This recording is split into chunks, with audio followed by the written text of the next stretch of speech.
Hola, mi nombre es Andrea Laime y el día de hoy para el curso de Derecho Colectivo del Trabajo hablaremos de la huelga en los servicios esenciales. Es bien sabido hoy en día que las normas nacionales e internacionales reconocen ciertos organismos o figuras en el ámbito laboral. Un ejemplo son los sindicatos, a los cuales también les reconocen derechos y potestades. Por ejemplo, el derecho a la huelga.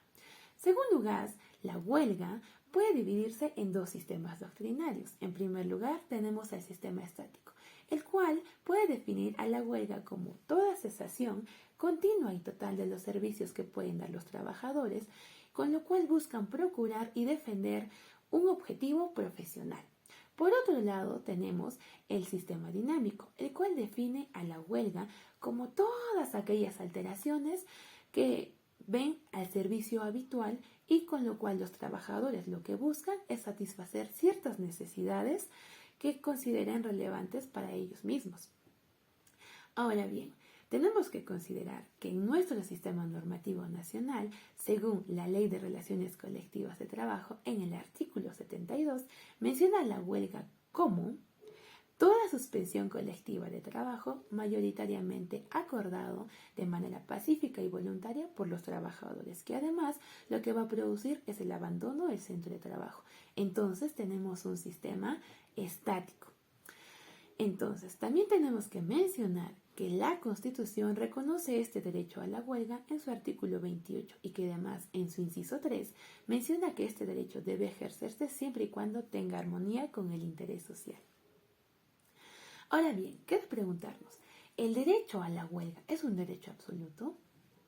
Según Villavicencio, y lo cito textualmente, la consagración de la huelga como derecho implica su inserción en el sistema de derechos y, por tanto, su ingreso al inevitable régimen de límites recíprocos que caracteriza a cualquier régimen de derechos.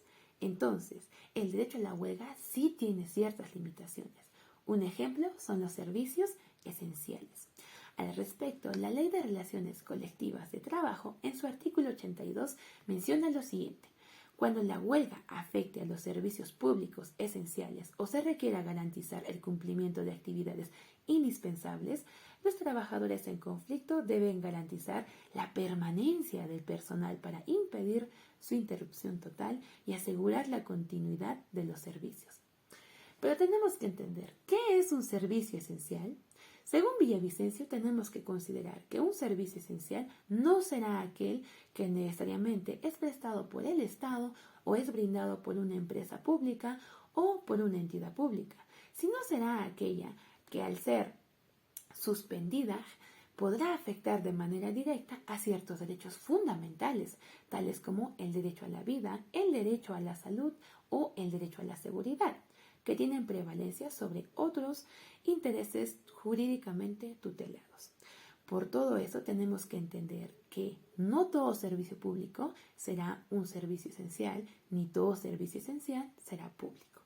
Ahora, el Comité de Libertad Sindical de la Organización Internacional del Trabajo ha considerado ciertos servicios como esenciales. Entre ellos tenemos al sector hospitalario, los servicios de electricidad, los servicios de abastecimiento de agua, los servicios de telefonía, la policía y fuerzas armadas, los bomberos, entre otros.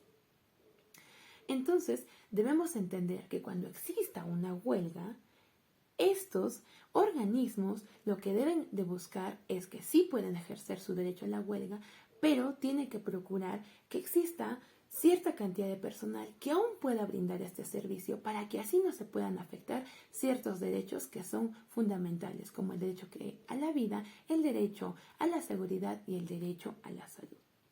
Ahora, para concluir, debemos de tomar en cuenta que la huelga es un derecho constitucionalmente reconocido, pero que debe de acoplarse a otros, por lo cual tiene que no solamente ser ejercido, sino salvaguardar otros derechos, como los que ya mencioné, el de la salud, seguridad y el de la vida. Entonces, tenemos que ejercer este derecho, pero no de manera absoluta, sino también respetar los límites establecidos por las normas. Ahora, profesor, mi nota de evaluación respecto al tema y al examen final sería con una nota de 16 porque he asistido a las clases de manera continua y he dedicado también mi tiempo al curso.